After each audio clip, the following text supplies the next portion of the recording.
So today what we're going to be looking at is living with an electric car. It really was going to start out as living with a Tesla. This was the original idea. Eckert and I kind of came up with this. And basically, I changed it recently to an electric car, although I'm going to focus on Tesla. But really, you know, a lot of these things that I'm going to be talking about apply to all electric cars and, you know, the benefits of them and things like that. So it might sound, you know, like it's a selling point for Tesla, and I do love my Tesla, so don't get me wrong, it's going to be favorable. But most of the stuff will apply, and I'll try to remember to mention that. So I have, my brother has a Tesla. I have a good friend that has a Tesla, two good friends that have a Tesla, but also our mayor, who I know has a Mustang model, the Mach-E, and he loves that. So, you know, any electric car is just they're just great. So that's what we're going to be talking about today. So what I need to do is get out of the palm trees here. I'm going to switch over to my office. So give me a minute here. Main profile. And all right, you can see my, whoops, now I need to go to my keynote.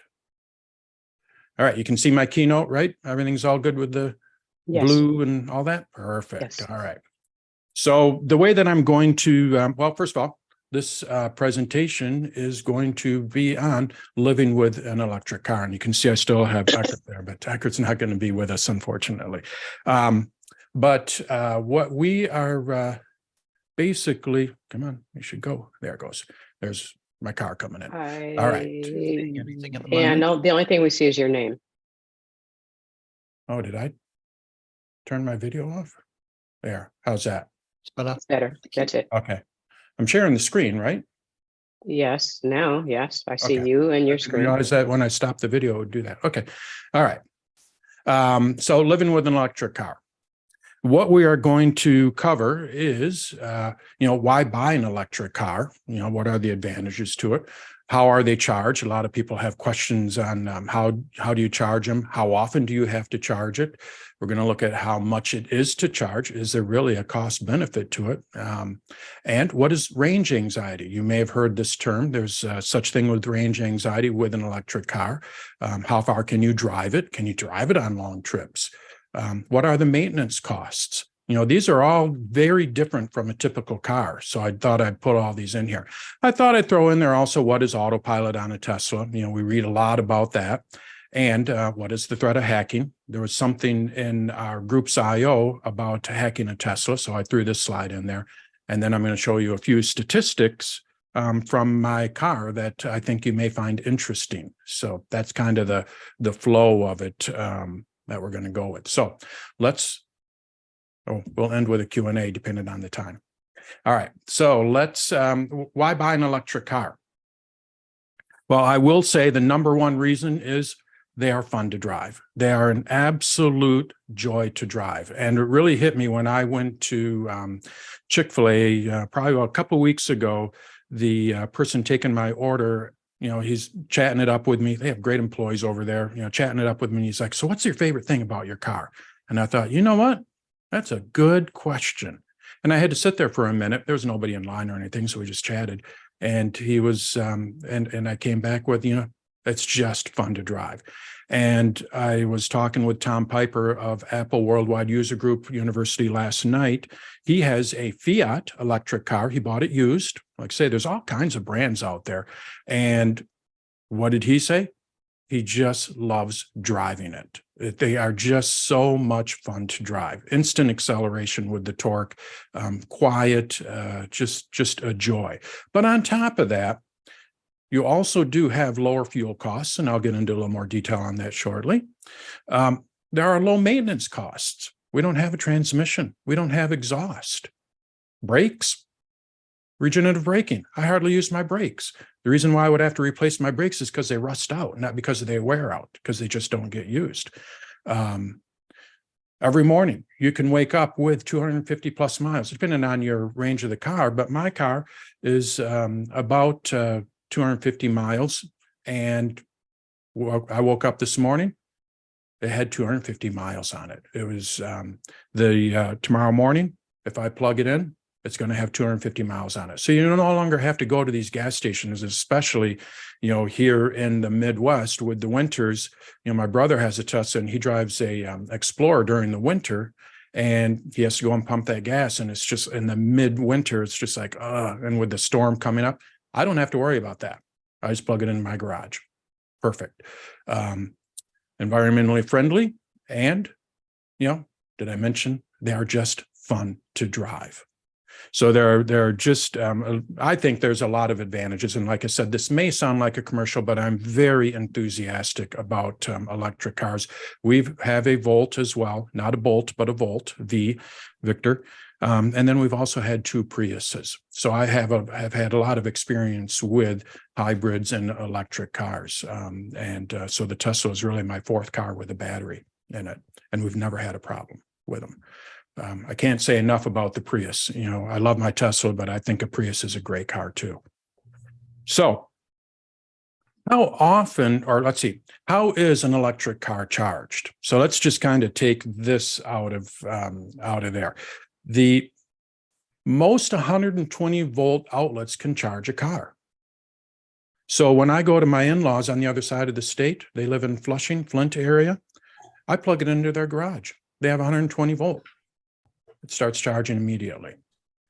Now it's a little bit slow. I will admit that. It gets me about 5 miles an hour. So if I plug that car in for an hour, it's going to get 5 miles of range.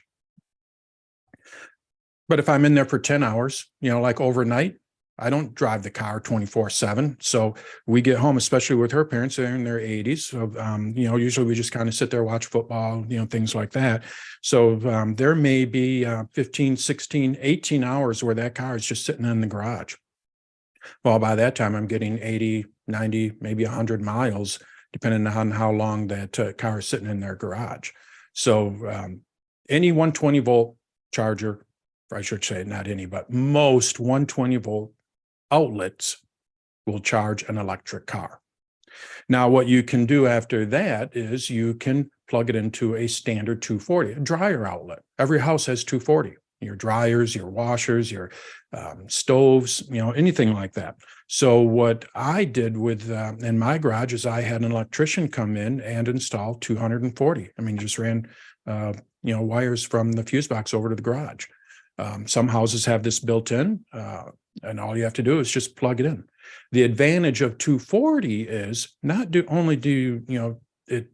it just charges faster. You're getting 30 miles an hour roughly. Now, again, other cars will vary, but for the most part, if you have a Chevy Bolt or anything, a Mach-E, can figure about 25 to 30 miles every hour. Now you're thinking, well, that doesn't sound, I can go and fill it up at a gas station.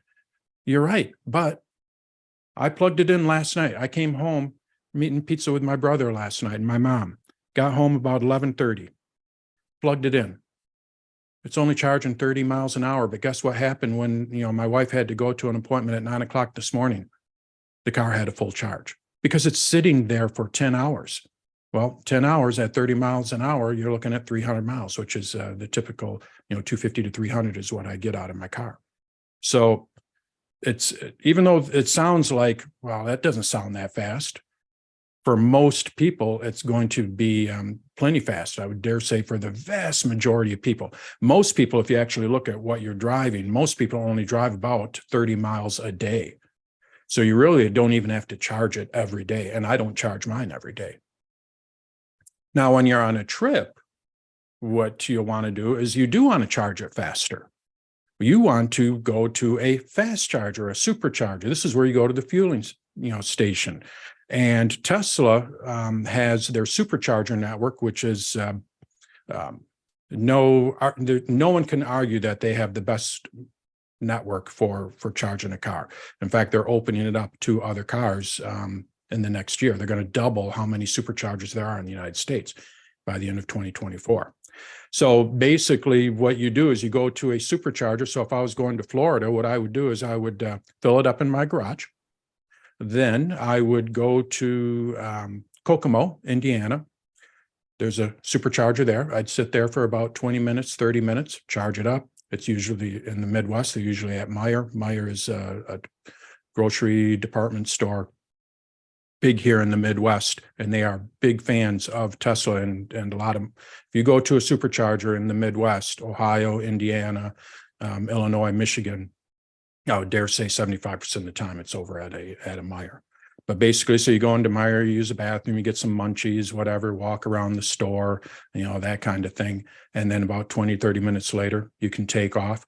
Then the next stop would be, I believe, like might be it would be Lexington, Louisville. So anyway, you can kind of see, I just go about 250 miles at a time. And instead of stopping for 5 minutes, I do have to stop for roughly 30 minutes, but it's not that big of a deal, so it is a little slower drive, but it's nice.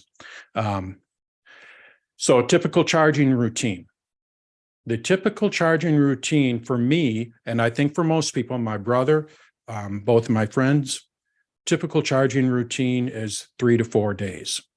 So I charged it last night, and what I will do is probably plug it in at the end of the week again, because I don't drive it. I don't put 250 miles on it. So it's just like fuel in a regular car. You don't fill it up every day. The same thing with an electric car. You don't fill it up every day. Again, depending on how many miles you put on the car, of course, just like with any other car. I want to add that with the charging, there are such things as destination chargers. And destination chargers are usually installed at destinations, as you can imagine. And these are hotels, restaurants, museums, things like that. You're seeing that more and more. So what I can do is go to a hotel, and we will seek out hotels that have destination chargers. So again, when I plug it when I go and sleep at night at that hotel, I wake up the next morning and it will go and fill it up. And the next morning, I don't have to stop and charge it. We just go for another 250 miles. So it's a little bit different way of thinking. And in some cases, it takes a little bit longer, but in other cases, it can be shorter because you're charging it at night. So it definitely is different. But for the most part, it's, I can go to Key West. Key West is a 24-hour drive from here. And with an electric car, it's about a 30-hour drive. So it does add a little bit of time to it. But I will say that when you stop and charge, you get out and walk, you get a little bit refreshed. You're not just in and out. And when you arrive at your destination, your overall destination, to me, I feel refreshed. Now, that could be because I use autopilot as well, which I'll talk about later on. But the stress of driving, and we all have, it is stressful driving, especially in big cities like Atlanta. You just don't worry about that too much. In fact, we went down to Atlanta with my mom, my wife, my mom, and I. Actually, we were going down to Orlando last year, going to Disney, and she rode with us. And we go to the supercharger. She's 81 years old. She get out of the car. I mean, she's really good, in great health. And what she was doing is doing her exercises out there, then when we're ready to go, she gets back in the car and we go on. So you can kind of use those opportunities to do other things. Now, Beth and we went to the convenience store and got some Diet Cokes while she's out there exercising. Oh, we got some questions for you, Dan. Can you take a couple right now? Certainly. All right, Jill Patton, can you please unmute yourself and ask your question? Yeah, hello. I was just wondering why it is I see the road being dug up near me so frequently lately when they're putting in power for these chargers, when we already have power sockets in our garages. Do they have to have different type of socket to take the plug that's on the car? No. Here in the States, it's just, well, you can get all kinds of different outlets. Like if I put my car on a boat and shipped it over to England, what I would do is get I should have brought it with me. It's out in my car, but just like on the Mac, you know how you can unplug the 2-prong thing and then you can put a international plug on there for England or for Europe. And same thing with my Tesla. What I'm able to do is unplug just the little. And if I was in Europe, I'd be able to plug it into your outlet. So it's just a matter of interchanging. When I bought my car, it came with 5 different plugs. So I could just, and I can go, RVs use a different plug here in the States. So I just put on a different plug for if I'm at a campground. That's another place you can charge it. Every campground has 240. So, and most campgrounds are more than, they're like, oh yeah, charge, no problem. We did that up in the Upper Peninsula in Michigan here. Went to a campground and they're just like, yeah, that's fine. Yeah. In fact, we had a group of Teslas over here, 6 months ago or something like that. People are pretty friendly about it. So. All right. Thank you, Joe. Bella, you have a question. Can you unmute yourself and ask your question? You're muted, Bella. I'm wondering how cold weather affects your range. Good question. It does.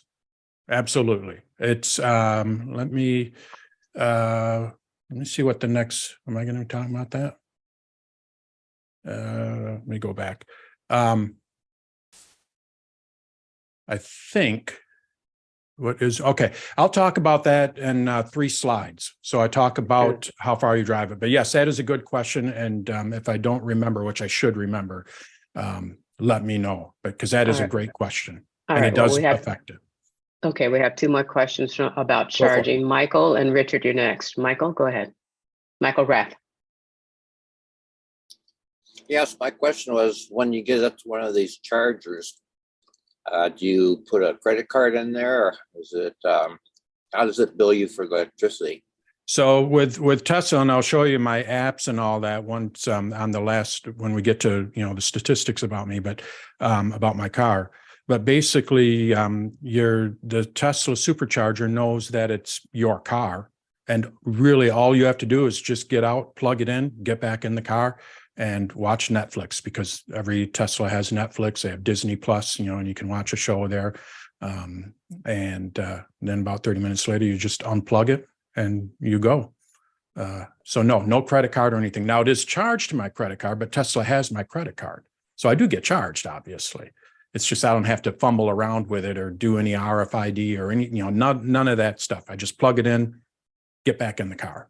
So, okay, really I just want to say I'm not against EVs or solar. I use solar on my RV, but there's been several analyses that shows that electric cars, people think it's cheaper, but they show that on a per mile basis, it's actually costing you more. Have you checked that out? I have, and I disagree with that. Well, yeah. See, well, okay. It depends on the cost of the vehicle, and it is a high-end vehicle. I mean, it is not it's not a Chevy. So, what is your cost per mile? Well, I'll get into that in the next slide. I'll talk about the costs of how much it costs to fuel it up. All right, thank you. All right, before you go to the next slide, sorry, David Winograd. I'm sorry, I didn't see your question, but go ahead, David Winograd. Yeah, hi.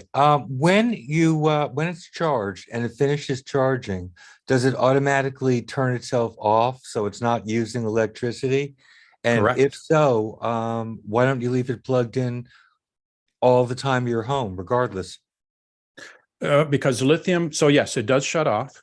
And what I do is I charge it to about 90%. In the summer, I charge it to 80%.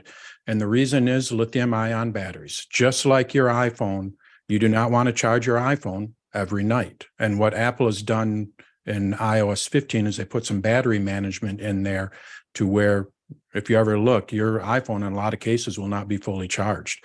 Apple has said forever. I mean, I used to work at the Apple store 10 years ago, and this was something that they said 10 years ago. At least once a month, fully charge your laptop and then let it go completely dead. And don't plug it in every night. If you plug it in every night, that battery will remember that, and your battery will degrade faster. That's just a lithium ion battery issue. Every battery has this issue. Now, Tesla has really great battery management, just like the Apple iPhone does, but it's not perfect. So you don't want to charge it every night. And you don't want to use a supercharger. Just like Apple says, you don't want to use their fast chargers all the time. You want to use a more of a trickle charger if you can.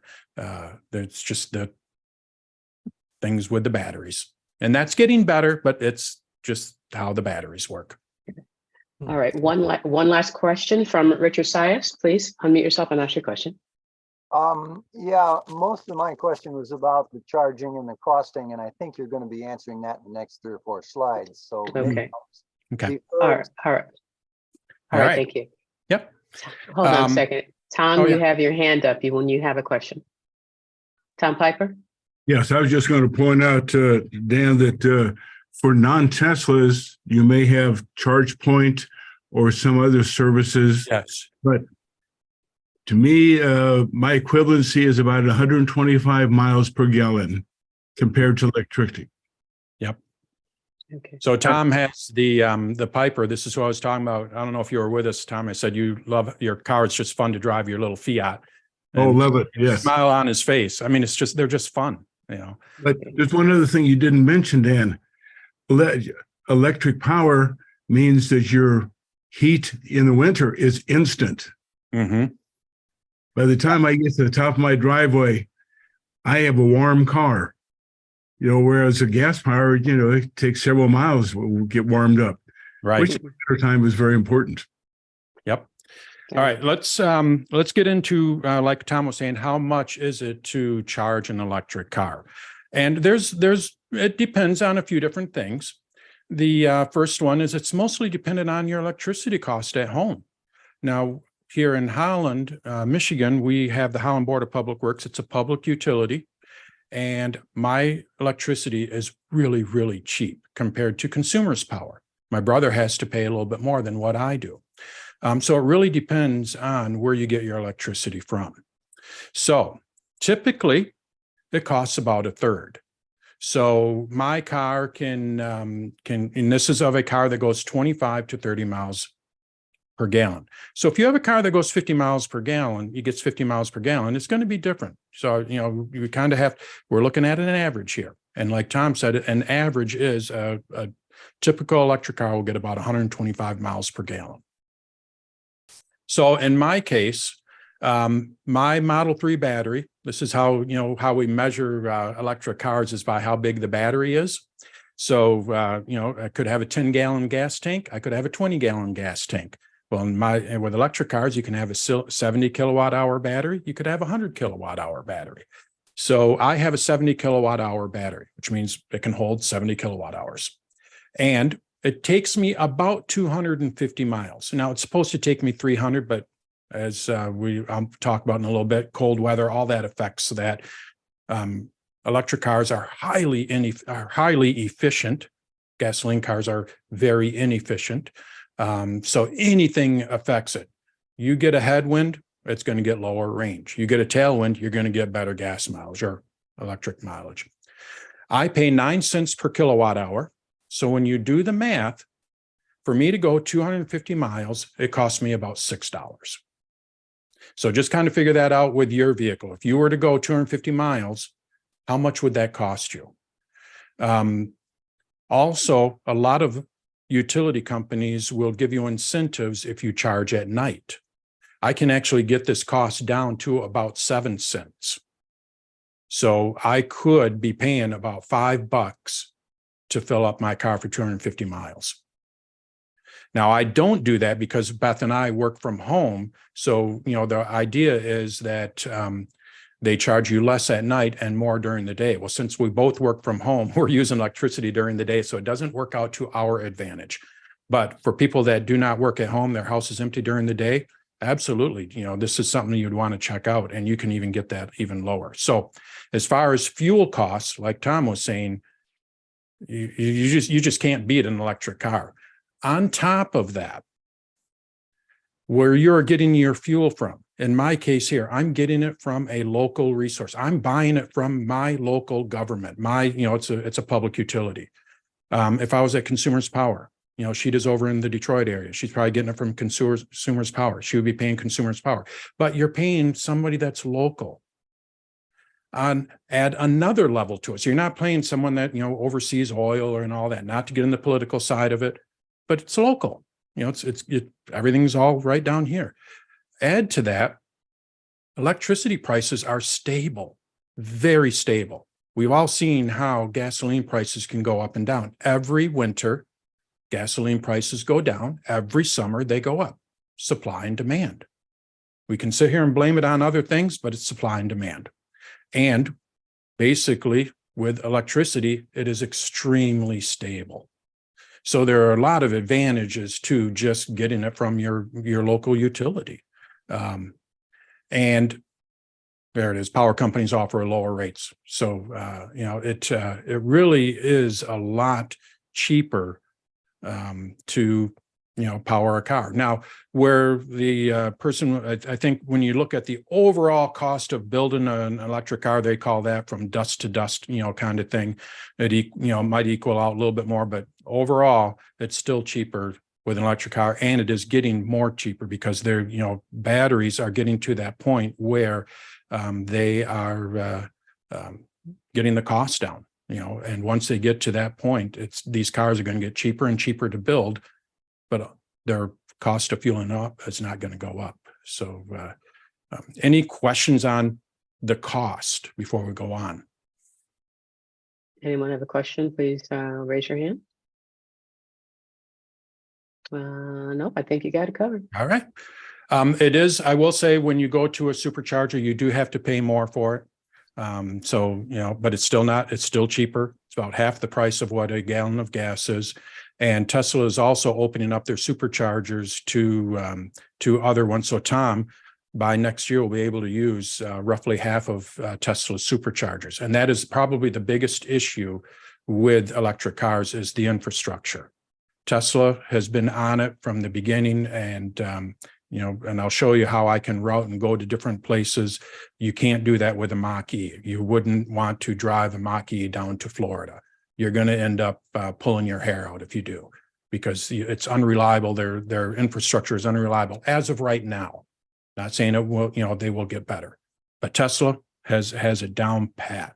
And the good news is, like say for Tom, he'll be able to use our chargers, you know, in the near future. So, so what is range anxiety? Let's talk about how far you can drive a car, you know, an electric car. So there's something that's called range anxiety. My brother still has it with his Tesla. And basically what you're afraid of is you're going to run out of electricity. And then what do? It's not like I can just go to a local gas station and fill it up. So, you know, how do you get around this? And it is a thing. I mean, I had it when I first got my car, but you kind of get over it. And with a Tesla, they make it really easy with their supercharger. But even outside of that, like I said, if you are just using it as a commuter car, you drive 30, 40 miles a day, just plug it into your garage. You're going to have plenty of electricity, you know, fuel to get that thing through the day. You get back home at night, plug it back in. So range anxiety is the fear of running out of electricity, you know, or your battery is depleted. What they would have to do is get it on a flatbed, tow it to, or, you know, bring it over to a supercharger and then, you know, go from there. A typical electric car, and I say typical, will get about 200 miles. Now, Tom's is a little bit older. It's a Fiat, it's a little smaller. So you're going to get different things. And as time goes on, it's going to get better and more range and more range. But typically, you can get about 200 miles out of an electric car. Tesla has the long range side of it covered, as I mentioned, with their supercharger, and it can route you to all these different places through their supercharger network. And I'll show you that when we get to the Q&A, or when I show you my stats, how I plan out a trip. And then, let's see, do I have, nope, no, okay. So we'll get into that one shortly. Let's talk about cold weather, because that is something. So cold weather, well, let's just talk about the efficiency of an electric car. An electric car is about 80% efficient, where a gasoline car is 40% efficient. The way that you can measure efficiency is with heat. heat is wasted energy. So imagine a gasoline car. You ever have a radiator to keep that thing cool? That is wasted energy. So gasoline cars are highly inefficient. And I believe they're about 40% efficient. When they're that inefficient, it doesn't matter what you're doing. You can drive through rain, you can drive through wind, you can drive through whatever. Being that they're so inefficient, it doesn't really matter. You're still going to get that 25 to 30 miles per gallon or whatever your car is or truck is. An electric car is highly efficient, which actually turns out to be a little bit of a detriment. Being that they're so efficient, there's no wasted energy. Everything is going to those wheels. 80% of the energy of that electricity is going to those wheels. That means that you hit a headwind, you go up a hill, you hit rain, you hit snow. It's going to affect the range of your car, and you're going to get a lower mileage based on that.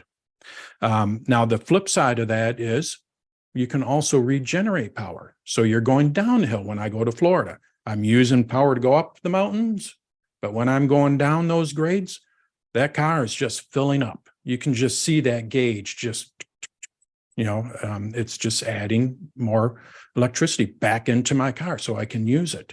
And cold weather, I would say you're typically looking at about 30% drop. So there's the answer to the question on that. So if I'm getting 300 miles in cold weather, I would get about 200 miles. Tesla is one of the better cars out there. Other cars will have a little lower range. But again, remember, how many miles do you drive a day? So my range goes down to 200. That means I can still, go somewhere and not have to worry about running out of power. And, especially with Tesla, and Tom will see this, like I said, in the future, their supercharger network. We got one here at Meyer, we got one in Grand Rapids, we got one in St. Joe, we got one in Muskegon, there's one in Lansing, there's one in Flushing. There's a couple of them in Detroit, there's in Ann Arbor. Battle Creek has one. Gaylord has one. Traverse City has one. Mackinac City has it. You go up to the UP, there's a couple of them in the UP. So basically, if I start running out of power, I can just kind of go and charge it up. It may be out of the way a little bit, but I can do it. So, but the cold weather, definitely any weather affects it. If you want to get the best range, what you need to do is go about 45 miles per hour on just level, no wind, and I would dare say about 60 to 65 degrees. Batteries love 60 to 65 degrees. Again, like the iPhone. iPhone doesn't like hot weather. We've probably noticed if you're out in the hot, you leave your phone out in the sun, it's going to eat up that battery. And they don't like cold weather. So typically, 66, anytime out of that range, it's going to affect your mileage. But the beauty of it is these cars are more computers than anything else. And they will, if you run out of electricity in an electric car, you did something wrong. You cannot put it onto the car because that thing will tell you, kind of thing. So any questions on how far? And I'll show you how I routed out and all that later on. But I have two questions. Yeah. My first question is actually from Don Peacock. Don wants to know what advantages there to a Tesla owner with Tesla opening up their chargers for other car models. Most of when I go, and it depends on where you're at. I've been to dozens of superchargers. There's always been a spot for me outside of Texas. I did have to wait when I was in Texas. So I don't think it'll be too much of a problem, but what Tesla is doing, it's a slow rollout, and they are going to double the amount of superchargers in the United States by 2024. So I think Tesla tested this in the Netherlands last year.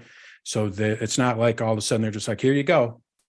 They are kind of monitoring it, and their thing is, they have to take care of their Tesla drivers, and they will, So.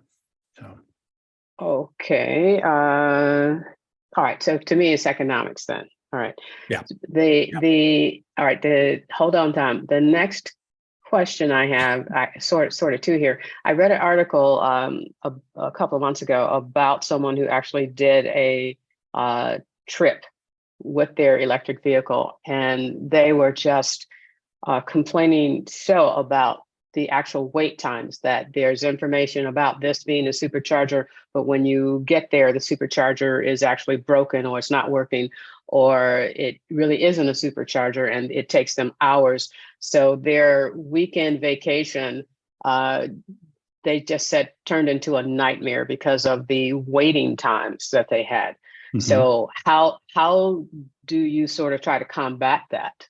Well, based on what you told me, they gave you misinformation. Tesla does not route you to anything but a Tesla supercharger. So if they went to something that was not a supercharger, they used a different app, and you can do that. Mm-hmm. The other thing is Tesla will not route you to a supercharger that is broken. All of their Tesla superchargers are on a network.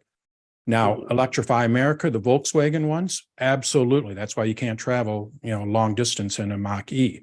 But with Tesla, when I went to out to Kansas City, and we were going to stop in Columbia one time, it rerouted me and went north to Des Moines because the Columbia one was out of commission. So it routes you. Also, what it will do is it knows how many chargers are being used. And if it's busy, it'll find a different charger that you can go to, a different supercharger. So it was probably an old article, or No, it wasn't an old article, Dan. Okay. I don't know what to tell you, but they were doing it wrong. All right. So, and then one thing before we get to you, Tom, I also read an article that the Ford F-150, the total electrical units, have put a Tesla charger in that vehicle, a Tesla connection. So people with Teslas can use that vehicle to charge their cars, which is a very interesting thing. But anyway, Tom, you're up. Sheeta, thank you for mentioning that about the Ford F-150, because if you do not have a Tesla, you can get a converter that goes from the Tesla charger to the what's called the J1772, which is a non-Tesla charger. These old converters cost anywhere from $120 to $160, but it's worth carrying one because Tesla has the most chargers out there. And the other thing, just to rewind for a moment, I too installed 240 in my garage, and to go from a 240 to the vehicle, you need to have a special cable. It's like from Electron or others. They cost about $300, $400 to get a good one. So, Dan, I just wanted to add those as additional elements. So you don't have to wait to be able to use a Tesla charger for a non-Tesla. Thank you, Tom. Rob Huff, you have a question? Please unmute yourself and ask your question. Hi, this is very helpful. Thank you. So I have a Avalon hybrid, and I drove it to 9 miles, and the whole thing went wacko, and they had to reset it at the dealer. So if you don't use your car for a period of time, let's say you live in Florida and you leave in Florida for 6 months, I assume there is a strategy to keep it so it doesn't go to zero, but I just wondered on your thoughts about that. Yeah, what you'd want to do is charge, you plug it in. My brother does that. He puts his car in, he has a separate garage, although he does drive it when there's not any snow. But what you can do is kind of like the old trickle chargers that you used to use with batteries.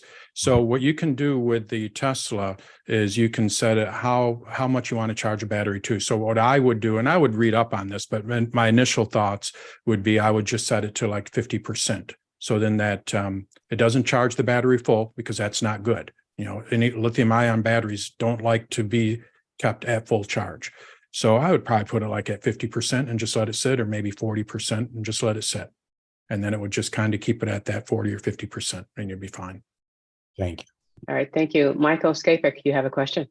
Yes, can you hear me? Mm-hmm. Yes, we can. Okay. I prefer the hybrid in California because electricity is so high here, but you get you get the backup system. You get a backup when you have 10 gallons in there. You can go 600 miles, and you never have any anxiety. And I could also charge at home. 100. I could fill my battery up at home. I could do the same thing as a Tesla, except I have a built-in backup system. If I even carry 5 gallons of gas as reserve, I use it when I need it. And so I wouldn't be running on gasoline all the time. I would just have it, and I'd be able to do exactly what the Tesla does, and actually have more room in the back seat than the Tesla that I know somebody has. It costs $60,000, a mid-range one.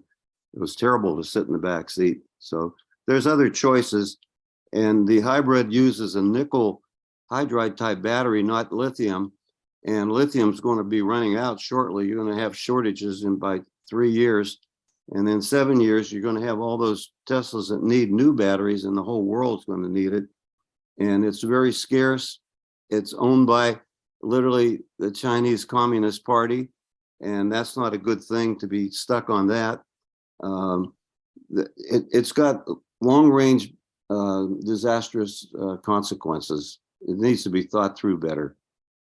So, but there are other choices that are just as good or better, maybe. Yeah, we have a Chevy Volt, and we can get 30 miles on it with a charge, and it doesn't use the engine. We've gone 2,000 miles with that thing without it turning on the engine. And then every once in a while, it turns on the engine just to recycle the oil and all that kind of stuff. So you're absolutely right. But I'll just go with, well, we'll get into the next slide here. There are major reasons why electric cars, and we're only at the beginning stages of this. Lithium will run out, but they're going to recycle it. I mean, we'll figure it out. That's what we do as people. We'll figure out a solution. But maintenance costs. I don't have any oil changes. I don't have any mufflers. I don't have any transmission issues. My motor is the size of a watermelon. Actually, I have 2 motors. They're the size of a watermelon. They are designed to last 1 million miles, the motors themselves. The batteries are designed to last 300,000 miles. So you just don't have, I've had my car for 5 years. I replaced the wipers. I replaced the tires. I'm not kidding. I've done nothing else to it. It's just maintenance is great. The other thing is, not to go on the environmental thing, but you go to a grocery store and you look at the pavement, all those oil slicks when you have a light rain. That gas cars are just not good for the environment. And I know that bringing up lithium is not a good way either, but we've seen it in Texas. Those nobody wants to have a refinery next to them either. So they both have their issues. Don't get me wrong, but I think overall it is a better solution. Like I said, there's no exhaust, no transmission, no oil changes. Brakes, they're used minimally because the motors actually regenerate the power to charge the battery back up. And they do this with hybrids as well. So basically your brakes are used minimally. And, typically in our Prius, we didn't have to replace the brakes till it got to about 120,000 miles. I think with the Tesla, I don't even know where it's going to go. The reason why we will have to replace the brakes is because they rust out, and they do, because you don't use them. Some Tesla people will say what you need to do is go on the highway and just slam on your brakes. Of course, if you want to do this when nobody's around, but slam on your brakes to about once a month to get that rust off of there. Otherwise, I'm not kidding when I say I do not use my brakes. I mean, it pulls me to a complete stop. I do not use my brakes 90% of the time. So the tires and wipers are the typical routine maintenance costs. When you do have a problem with the car, I've had a taillight that needed to be replaced on my car. How did they fix it? They UPS the taillight to me, and then they came out in a mobile repair, and 20 minutes later, he was gone. Just came out to my garage and replaced it. You have your software updates. That's how you do, they fix a lot of the recalls and things like that. My car is 5 years old and I'm still getting new features. It's and Mustangs are doing the same. Mustang drivers will doing the same thing. They're getting new features. This is a new generation for car manufacturers, and it's really quite exciting. My maps are updated on a regular basis. Remember the old days where you had to pay $200 a year to get them, the new DVDs? That's gone. I don't have CarPlay. I wish I did, but they just added Apple Music. So now I have Apple Music in my car. I didn't have that before. So we're getting more and more features in there. And like I said, the maintenance costs on it are just phenomenal. Let's get into, I got 2 more slides and then we can get into, I'll show you some stats, which might open up some questions when we get into the Q&A. Can you answer one question from Stephen before you get into autopilot? Stephen Ramirez, can you please unmute yourself and ask a question?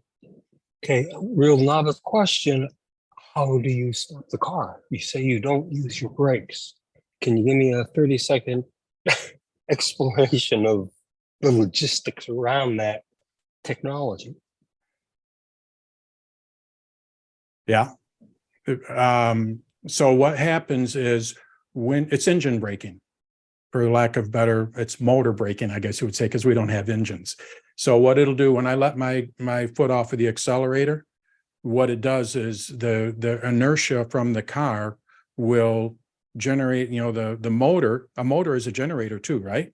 They can drive a car and they can generate power. It can go either way. So when you slow down, what it does is it takes the inertia from the car and creates that power and brings it back into the battery. And what Tesla has done is they have done, and I'm sure other cars are too, they have made it feel like you are stepping on the brake. So really all I have to do is just the accelerator. And it will, like say, bring me to a complete stop. And once it brings it to a complete stop, all of a sudden you'll feel the brake pedal go chunk, and it's all the Tesla doing it. And then when you're ready to go, you step on the accelerator, you go. And when you back it off and you feather it off, and you use the accelerator as the brake. It's single pedal driving is what they call it. Other cars have it too. The Volt has it. I think the Bolt has it. So it's just not a Tesla exclusive thing. It's where all cars are going. And basically what they're able to do is bring that inertia back into the batteries to give it more range.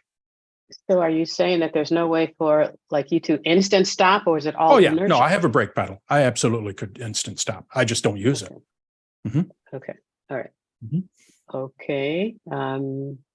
James Corsica, hope your question's quick. Forgive me if I missed this. Is there any auto insurance advantage to owning an electric car? My insurance is not that much more expensive than my 2013 Volt. So it doesn't seem to be an issue. And that's up to I use State Farm. They've been good to me. It's hard to say. I haven't seen any real difference. That okay. I do pay more for it, but it's a newer car. Yeah. Right. Okay. Thank you, James. Don Peacock, you have a question? Yeah, it's a stupid question, I guess. So when you take your foot off the gas, does that automatically put your brake lights on then? It turns the brake lights on. Yep. Thank you. People behind me. Yes, absolutely. Yeah. Yes. All right. Thank you. All yours, Dan. All right. So what is autopilot? Basically, there are 2 different modes for a Tesla, and other cars have it as well. They just don't call it autopilot. And of course, we all know Tesla's a little more aggressive. We have an enhanced autopilot, and then we have FSD.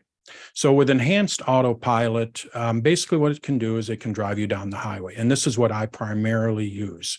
It will pass cars. It'll take you from one highway to another. So I can go from 96 to 69, 69 to 75. The car does all that for me. There's a slow car ahead of me. It'll change lanes. It'll turn on the blinker. It'll wait, make sure there's no car behind me, cut over. It'll turn on the blinker, get out of the passing lane. It does all of the driving when I'm on the highway. Now, Chevy Cruise or GM Cruise, I think is what it's called, also has the same thing, but there's a major difference between the two. What Tesla is trying to do is use all visual. So they don't use high definition maps. So I can go on any highway to do this, to use their enhanced autopilot. With GM Cruise, what they're doing is they are taking high definition, maps so the car knows the road. The problem with that is if there's construction, of course, I don't use autopilot during construction, but, Tesla's kind of thinking ahead. When you have construction, what they want to be able to do is, maneuver through that construction down the road. And the only way that you can do that is if you use visual based. My car has 7 cameras on it, maybe nine cameras on it. So Full self-driving, which is the one that Tesla keeps getting in trouble for, what they, people are always questioning, is where you can use it in city streets. So what I could do is I could say, take me over to Hops, which is downtown, and that car will literally stop at a stop sign, look for cars, it'll creep forward. And when there's no car, it'll take a left turn. Oh, there's a green light, it'll go through the green light. If it's a red light, it'll stop. When the light turns green, it'll go. And it basically will take me all the way downtown, turn by turn. It's not perfect. I will admit to that. It's pretty impressive, but I get impressed by this. Just like, I can't believe that I'm in an era where we're going to have self-driving cars. But would I trust it? Absolutely not. I'm there, obviously, and I keep my hands on the wheel. And you do have to keep your hands on the wheel. Those videos where you see people sleeping, don't believe it. That car, if you are not looking at the road, if you do not have your hands on the wheel, I mean, it knows when I'm talking to Beth, it'll be like eyes on the road. And if my eyes are shut, my eyelids are shut, that thing will just start yelling at me. So if those people are sleeping in the car, they can sleep through a hurricane. It's that thing's going to start yelling at you. But is it ready for prime time? I'll be the first to admit absolutely not, but it is certainly fun, but you have to take care of it. The enhanced autopilot, that is phenomenal. And my car has 60,000 miles on it. I would dare say 40,000 miles of it are self-driving, if not more, because I don't drive that much at home here. It's a small town. The only time that anytime I'm on the highway, that car is driving it. I just keep my hand on the wheel, keep monitoring it and all that, but it is taking care of everything for me. It's even taken us through Atlanta traffic. So for those of you who know how Atlanta traffic is, the car has driven me through it. It's just incredible, how well it works. Full self-driving, it's okay, gimmicky. This came up in the Groups IO hacking, so I'll just make this real quick. The driving portion of Tesla has never been hacked. The entertainment side has. In fact, my friend can open up my charge port from a little gizmo that he has. That's hacking. But driving, absolutely not. They have not got that far yet. Also, Tesla is active in finding these exploits. In the Groups IO, they're talking about the Pwn, I think it's Pwn to own or something like that, and they found a couple of ways to get into the entertainment system. So what did Tesla do? They take that information. They gave the person who discovered that exploit a Model 3. I mean, they are very active in trying to keep this away. I say that, Tesla can fix most issues, recalls, anything like that through their on-the-air updates. While other cars, and this is what we don't read sometimes, other cars also have the same problems. GM, it took them 5 years to fix a full takeover hack. There was a full takeover hack through OnStar. It took them 5 years to fix it. So the press focuses on Tesla because they're the new emerging, they push the envelope. But the other manufacturers are running the same problem. Dodge Ram just announced 2 weeks ago, they want their diesel trucks. This is 300, I believe it's 300,000, 300,000 Ram truck drivers who have their diesel trucks. Don't park them in the garage. Why? Fire hazard, electrical issue. I'm not exaggerating. When this Monday, driving through town here in Holland, there was a BMW full on fire engine. That car was destroyed, probably about 2 miles away from me. So, we hear about this stuff, being Tesla, but let's not forget other manufacturers have the same issues. And so hacking, is it out there? Absolutely, but it's out there for every vehicle. And excuse me, they really haven't found anything. It's kind of like the iPhone. We all know with the Mac, virus. But most of us know that there really is not any known viruses for the Mac. I mean, very, very, very few. So as soon as they find one, it gets into the press, where Windows, has all kinds of them. Android, guaranteed. They say it's guaranteed if you have an Android phone, you have a virus on your phone. Guaranteed. We don't have that with the iPhone. Same thing with the Tesla. We get the press, but that doesn't mean that that things are that bad, per se. All right, let's take a look at a few stats, and this we can open up into questions. So what I'm going to do is go over to my Mac here. And this is an app that I use to monitor my car. Now, Tesla does have an app themselves, and it's really pretty good. But what this one does is this kind of monitors everything. And as an example, let's go over to my drives. And I'm going to go to lifetime, all time. So I've had this on my car for about 4 years, I would dare say. And if we go to map, that is everywhere where my car has been.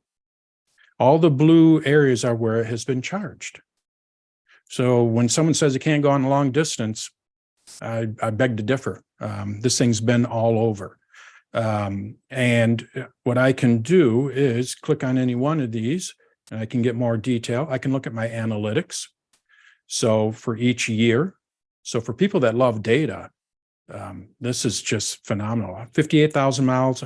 I actually have about 60 because this app I didn't put it on when I first got the car. My electricity costs have been about $1,800. My fuel costs equivalent would have been about $7,000 based on, $2.50 a gallon. I mean, it's estimations, but here's my efficiency.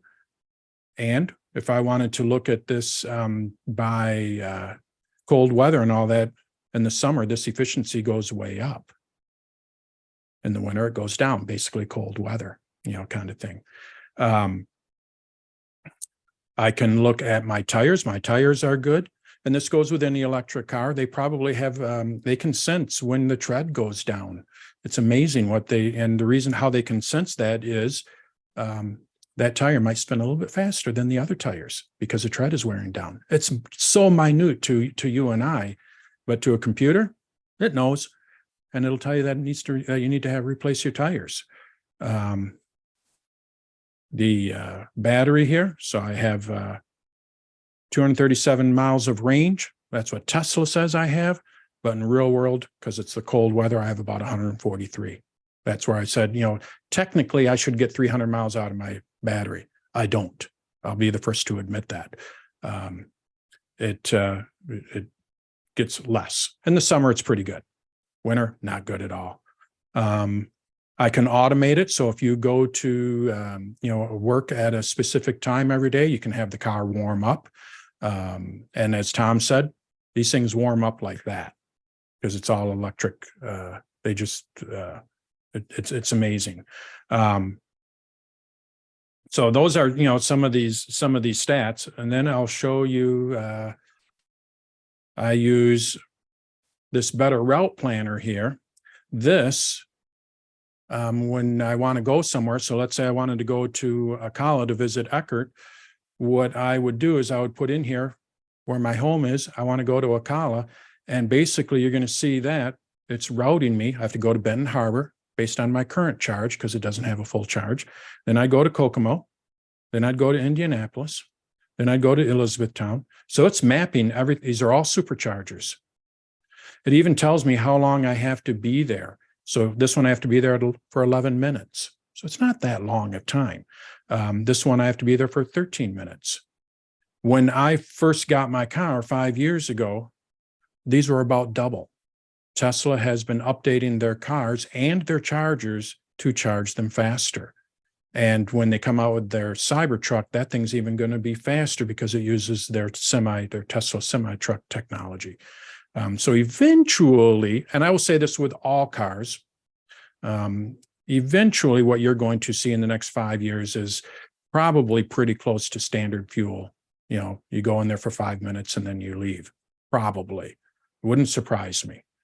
I can get a little spreadsheet here, shows me exactly 11 minutes, 7 minutes. This one's a little bit longer. I have to be there for 33 minutes in Indianapolis. And that's based on, this is talking to my car. It knows how many miles it has on it. It knows what the efficiency is. It's using a Tesla API. So this Better Route Planner knows exactly what is going on. Now, back on what she was talking about, This is a better route planner. So this does not know if superchargers are up or down or all that. If I were to do this through my car, it might have a different route because it knows what superchargers are working, which ones aren't. And very, very, very few, and it may be where I'm at. Like I said, Texas, I had to wait. Very, very, very few superchargers never work. And when you go to a supercharger station, they will typically have 12 superchargers there. So if one or two of them don't work, you still have 8 to 10 of them. Now, if it's busy, I know out in California, they get quite busy. Florida, I follow a site that keeps track of superchargers. I'm not exaggerating. It seems like they are adding a new supercharger every 2 weeks in Florida. So Florida must have a high Tesla count. But every 2 weeks, they got them in there when you're on the toll road and they have their little oasis or whatever. There's superchargers at some of those. So, it's fun to kind of look at this data and just kind of see what's going on. I can also, we'll look at my iPhone here. Here's the Tesla app. This is my key. By the way, I do not have a key to the car. My phone is my key. I do have a card that I can use. But here, if I wanted to start the climate, I can do that. I can turn on the heat for each car. I can defrost the car. I can summon it, schedule it, and here are my charge stats. So in the last 31 days, I've charged at 389 kilowatt hours. I've spent about $80. My gas savings have been about $80. So I'm spending about half, and that's due to the inefficiency of the cold weather, kind of thing. Also, I did go to a supercharger. You're going to see that we went to a supercharger there and they charge you a higher rate. If this was all home, it'd be a completely different story. It'd be much cheaper. So that's a look at the app, just a real quick app look at it. But their mobile service, if I have a problem, they just come out with their mobile service. Like I say, they'll come out to the house. They'll come out in the middle of the road. I've hit 2 deer with my car. The autopilot still worked, amazingly enough. So I'll open it up to questions here as we wrap this up. I have a question about enhanced autopilot. So you have to have your eyes on the road and your hands on the wheel. Correct. Do you have to have both hands on the wheel and in like the 10 and 2 position, No. or does it allow you, do you have to have 2 hands on the wheel? No, what I do, so Okay. I'll go with, the steering wheel is like this. Mhm. Basically what I do is I put my arm on the door rest and I have it like this. So it just puts a little bit of weight on it, so I can kind of feel what it's doing. When it changes lanes, it vibrates. So I know what it's doing and it does, so it, no, you just have to put a little bit of weight on it. Some people have gotten around by putting, and I'm not kidding, oranges on the steering wheel. So it adds that little weight on the side. But Tesla figured out, with their AI, and we all know how amazing AI is getting. They can figure that out, and now with an update, you can no longer do that. I never did that, but some people did do that. I'm a firm believer. You got to keep your eyes on the road, and all that kind of stuff. But one fault of it is if you look at the dashboard of a Tesla, there's no buttons or anything like that, so you have to read the screen. And this is where I get mad at Tesla, because I'll be looking at the screen like to change a radio station or, something like that. And I'll be like this. And all of a sudden it yells at me. And it's just like, well, if you would have made this a little bit easier, I wouldn't. I talk to the car. Yes. And I yell at it. Like, if you would have made this a little bit easier, I wouldn't have to deal with this, All right. So. Okay. Don Peacock, unmute yourself and ask these abundance of questions that you're sending me. Well, number one, why didn't your car avoid hitting the deer? Well, we think the last time we actually think that it did. The deer was in the middle of the highway. I was going 77 miles an hour. And all of a sudden it took, the deer was just sitting there and it took a right turn and it only did damage on the right side. Still $8,000 damage, but, it was only, did damage on the right side. And I say only, $8,000 damage sounds like a lot, but when I hit my first deer, which jumped out of a cornfield, nothing is going to prevent that. It jumped literally out of a cornfield when we were coming back from golfing. And I hit that deer. But we had a friend that has a Ford F-150 truck and $12,000 damage when they hit a deer. So, when you hit a deer, any car these days, the headlights on my car or any new car, because they're all that LED, the headlights alone are $1,000. So it can get expensive. John. Second question, you're out of town, you have those cameras and it looked like on your computer you had, let's say you're out of town and your car is parked outside at home. Can you activate the camera to see what's going on at your house? I can. So here, if I go to security and this phone isn't set up for it, but yes, I would go to security here, not schedule, and I could activate any one of the cameras and look at it. Absolutely. Thank you. Thank you. All right. All right. Tom Piper, you have a question? Dan, one last thing. Would you tell people that because EVs are so quiet, some have noisemakers? Yeah. Tesla does. Well, all cars now. Mine is grandfathered in. It doesn't have it, but as of 2019 or 20, all electric cars have to have some kind of a whirring sound or some kind of a sound when you're driving through a parking lot. And my brother disabled his, but they have to have some kind of all electric cars. So then when you're coming up behind someone, they can hear that you're going. But I'm not sold on that necessarily, because a lot of these cars, electric, the hybrids don't have that. And when you're idling or going through a parking lot, you're running on battery. You can't hear those either. So I think it was a knee-jerk reaction to put that in there. But I understand the thing has a roaring sound, like a Yep. All right, Jill, you have a question about spyware. Sorry, I didn't get what you said then, Cheetah. You have a question about what about Pegasus spyware? Yes, it can. I mean, I really don't know what I'm talking about here, but I watched something on TV recently about Pegasus spyware. And I think it mentioned electric cars then. Now, I don't know in what context it was. I can't remember, to tell you the truth, because I fell off just while I was watching.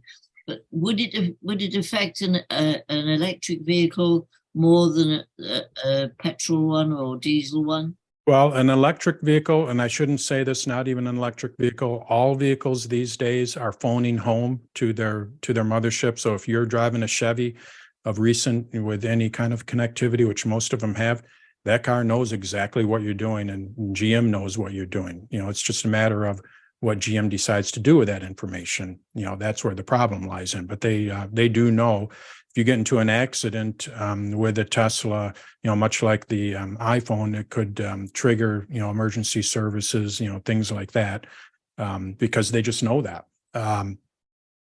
But a Pegasus is something, I believe that was on the iPhone and Android. And as I mentioned, as far as the driving system or anything like that, a Tesla has never been hacked with something like that. They've hacked to open up the charger door, fun little hacks, but as far as anything like that, there's nothing so far. And I think Pegasus was really designed for the iPhone and Androids, which is not what Tesla uses. Tesla is a vertical integration company, and they create their own chips, their own seats. They're like Ford of 1910, when Ford created everything. Thank you, Jill. We have two more questions we want to get to. John Lane, please ask your question. Dan, excellent talk, presentation.